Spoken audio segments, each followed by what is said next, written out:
Tomasz Makiewicz stood at 8,126 meters and could not see. Ice crystals had formed over his eyes. Blood was coming from his mouth and his nose. The summit he had spent 7 winters chasing had just become the place he would die.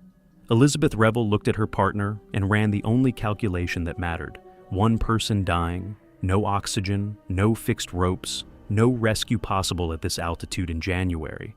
She had 2 choices: stay beside him until both of them were dead, or descend alone and hope the world could move fast enough. 200 kilometers away, 4 climbers were about to break every rule to reach her. Nanga Parbat sits at 8,126 meters in Pakistan's Gilgit-Baltistan region, the westernmost giant in the Himalayan chain. 1 in every 5 climbers who attempt it dies there. More than 100 climbers and porters had been killed on it by 2020. Its local name is Diamir, meaning King of the Mountains. The rest of the world calls it Killer Mountain. The name is not exaggeration. It is a statistic. The mountain sits so far above the surrounding terrain that the jet stream hits it directly. In winter, it becomes something else entirely, an environment where any single mistake is irreversible and no margin for error exists at all. The mountain generates a specific pattern: an obsessive climber, a disciplined partner, a summit reached, a physiological collapse on the descent. One person walks away, the other does not. The mountain keeps the body. This happened in 1970 when Reinhold Messner and his younger brother Günther summited via the Ruppel Face. Günther was already sick near the top, too weak to descend the steep route they had climbed. They crossed to the unknown Diamir Face instead. Reinhold emerged alone 6 days later, missing 7 toes to frostbite. His teammates accused him of abandoning Günther for personal glory. He maintained an avalanche took his brother during their shared descent. For 35 years, the accusation followed him. Then, in 2005, a glacier released Günther's remains on the Diamir Face. The body confirmed what Reinhold had said all along. The mountain had made the decision, not the man. Cut to the man at the center of it. On screen, the profile is stark. Age at first Nanga Parbat attempt, 33. Funding source, crowdfunding and construction wages. Oxygen policy, none. Fixed rope policy, none. Rescue insurance, none. Personal history, years of heroin addiction replaced by altitude. Tomasz Makiewicz began serious climbing at 33, late by any measure. For several years in his 20s, he had been addicted to heroin. He replaced that obsession with altitude, the same intensity directed at something that required everything he had. He crowdfunded his expeditions between construction jobs. He had no major sponsorship and no rescue insurance. His philosophy was what he called fair means climbing. No fixed ropes, no supplemental oxygen, no paid support above base camp. An ascent accomplished any other way, in his view, wasn't really an ascent at all. He attempted Nanga Parbat in winter 7 times, more than any climber in history. Elizabeth Revel had 3 8,000-meter summits in 16 days in 2008. She soloed Lhasa without oxygen in 2017. She was precise, disciplined, technically exceptional. She had also watched a partner die on Annapurna in 2009. She knew what the aftermath looked like. Their January 20th departure was not reckless. It was the most prepared either of them had ever been. With no oxygen, no fixed ropes, and 7 years of obsession behind them, Makiewicz and Revel stepped onto the ice on January 20th. They were not just climbing a mountain, they were testing a philosophy against a storm. They left base camp on January 20th and climbed for 5 days through conditions that would have ended most expeditions before they started. At 6,900 meters, winds screaming through the Mazzino Pass pinned them in place.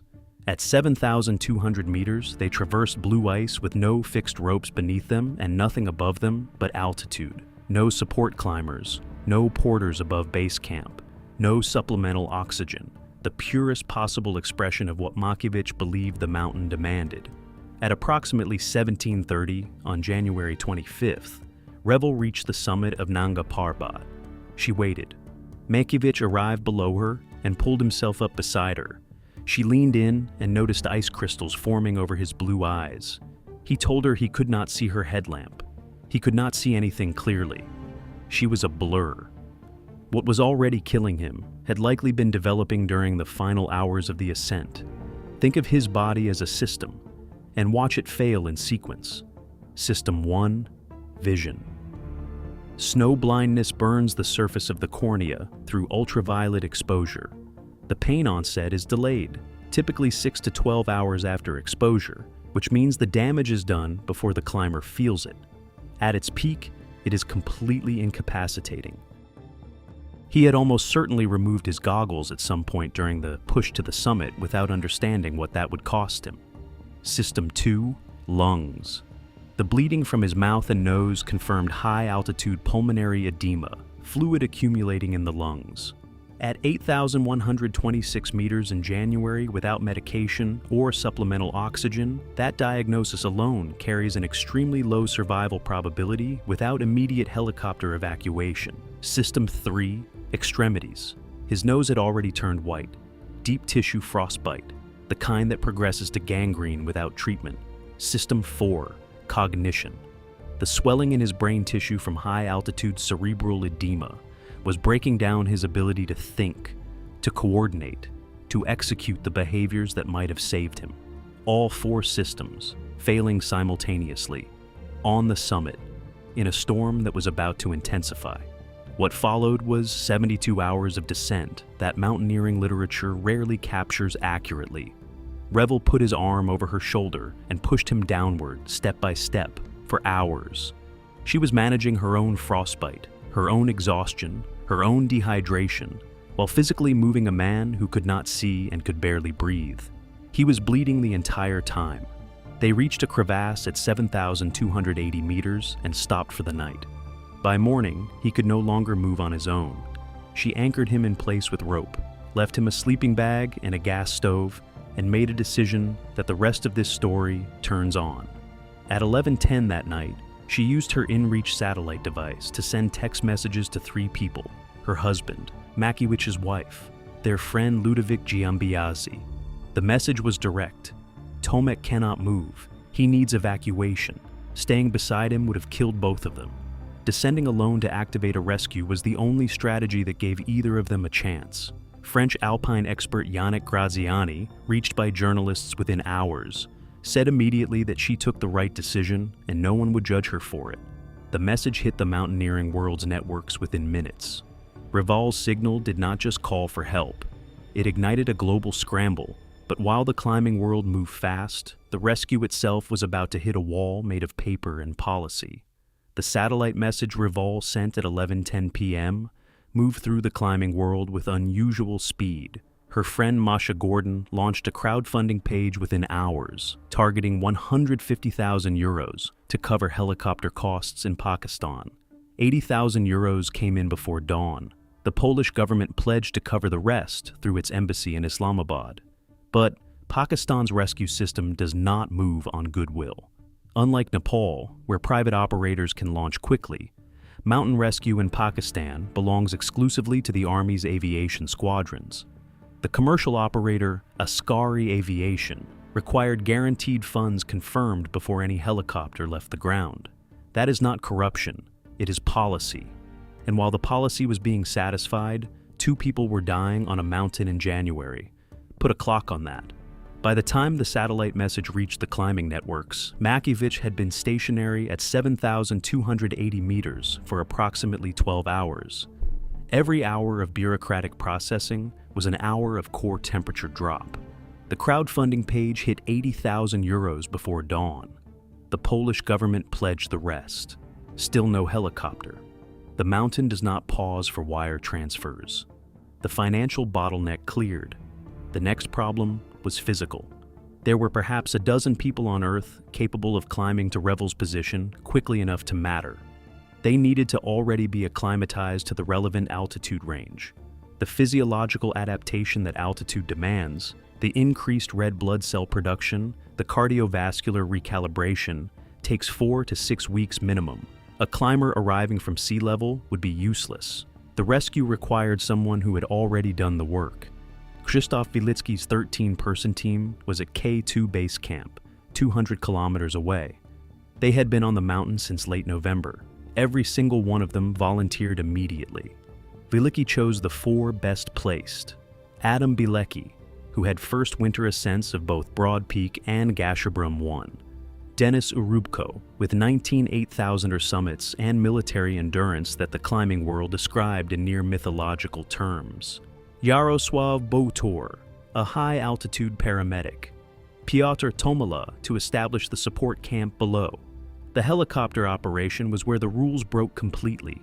2 H-125 aircraft flew to K, to base camp at 5,560 meters in winds between 35 and 40 knots, with cloud ceiling 500 feet above the glacier. They landed, loaded the 4 climbers and their equipment, flew to Skardu to refuel, then continued to Nanga Parbat. With sunset closing in and Revel's survival window narrowing by the hour, the pilots made a decision that had no precedent on this mountain.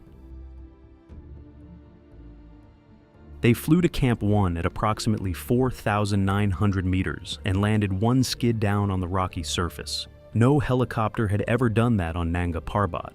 The landing saved Bilecki and Urubko 5 to 6 hours of approach time. That time was probably what made everything else possible. Bilecki and Urubko left Camp 1 at 5:30 p.m., already in darkness. They climbed light, no tent, minimal gear. The route used old Korean fixed ropes from a previous season, ropes buried in ice, potentially compromised. They followed Revel's headlamp signal and her spot tracker position. The temperature sat between -30 and -40 degrees Celsius for the entire climb. They covered 1,200 vertical meters in 8 hours. In summer, that same section of the Kinjofer route takes 2 to 3 days. At 2 a.m. on January 28th, in total darkness, they heard her. They had broken every rule of aviation and alpinism to reach her. But as the adrenaline of the climb faded, it was replaced by a cold, mathematical silence. There was still 1 man left on the mountain. Revol weighed 45 kilograms. She was severely dehydrated, hypothermic, and hallucinating. The frostbite in her hands and feet was so advanced she could not grip a rope to rappel. The men spread a bivouac sack on the snow and nestled her between them for warmth. They gave her water and medication. She slept for a short time. Then came the decision that haunts everyone who has ever heard this story. Makiewicz was 1,280 meters above them. He had not moved or communicated in 36 hours. He was blind, bleeding, unable to walk. The storm above was intensifying. Urubko laid out the arithmetic without softening it. If they left Revol and climbed toward Makiewicz, she would die of hypothermia before they returned. And reaching Makiewicz in his condition, in those conditions, with 2 exhausted climbers and no third party to assist, would not save him. It would add 2 more bodies to the mountain. They began descending with Revol. When Bilecki reached safety and posted from his phone, he wrote that he was tired but happy, and that he was sorry, because they had no chance to help Tomek. That sentence carries more weight than most mountaineering literature manages in 100 pages. Makiewicz was officially declared dead on January 30th, 2018. His body has never been found. The parallel to 1970 is not coincidental. It is structural. Nanga Parbat generates this situation because the physics of extreme altitude in winter generated an obsessive climber, a disciplined partner, a summit reached, a physiological collapse. One person descends alone, the mountain keeps the body, the survivor carries the weight of having walked away. Messner spent 35 years under public accusation before a glacier returned his brother's remains and closed the legal question. The psychological one never fully closed. On the 50th anniversary of Gunther's death, Messner described the choice they had faced as deciding between waiting for death and going out to meet it. That framing maps exactly onto what Revel faced at 7,280 meters in January 2018, and what Bilecki and Urubko faced 4 hours later at 6,000 meters. The decisions that feel like moral failures to the people who make them are, in the mountain's arithmetic, just physics. What happened to Revel after the rescue is documented in her memoir with unusual candor. She described sinking into a depression severe enough that she contemplated suicide. The guilt would not leave. She described the year after the rescue as non-linear, where even when she believed she was recovering, the smallest thing was enough to push her back into those 3 days in January. Survivor guilt is a specific psychological condition, distinct from ordinary grief. The survivor does not primarily mourn the dead. They mourn the arbitrariness of their own survival. The question of why her and not him has no moral answer. It has only a physical one, about where 2 people happened to stand on a mountain when weather and biology converged. That answer is correct and completely insufficient at the same time. Pull back from the summit for a moment. Because while every frame of this story focuses on the mountain, the rescue that made any of it possible came from 4 men you have almost certainly never heard of. The Pakistani Army pilots flew in conditions that should have grounded them. They landed one skid down at 4,900 meters on a mountain where that had never been done. The following morning, when they could not land at the designated site, they set down near base camp and switched off their engines in minus 18-degree temperatures to preserve the restart capability, then waited. That is not a cautious decision. That is a calculated risk taken for strangers. 4 pilots received the National Defense Bronze Medal. Rival acknowledged directly that their skill was probably what made the rescue possible, because the landing at Camp 1 gave Bilecki and Arubco less distance to climb. Without that landing, the timeline does not work. Rival returned to climbing 16 months after the rescue. She completed an Everest and Lhotse traverse in May 2019, using supplemental oxygen for the first time in her career. That was a deliberate departure from everything she and Makiewicz had believed about how mountains should be climbed. It was also an acknowledgement that some mountains, in some moments, require pragmatic choices over ideological ones. Whether Makiewicz would have agreed with that is a question she alone has to live with. His wife and 3 children received the rescue funds that remained after the helicopter costs were paid. His body is still on the Diamir face. The mountain has not returned it.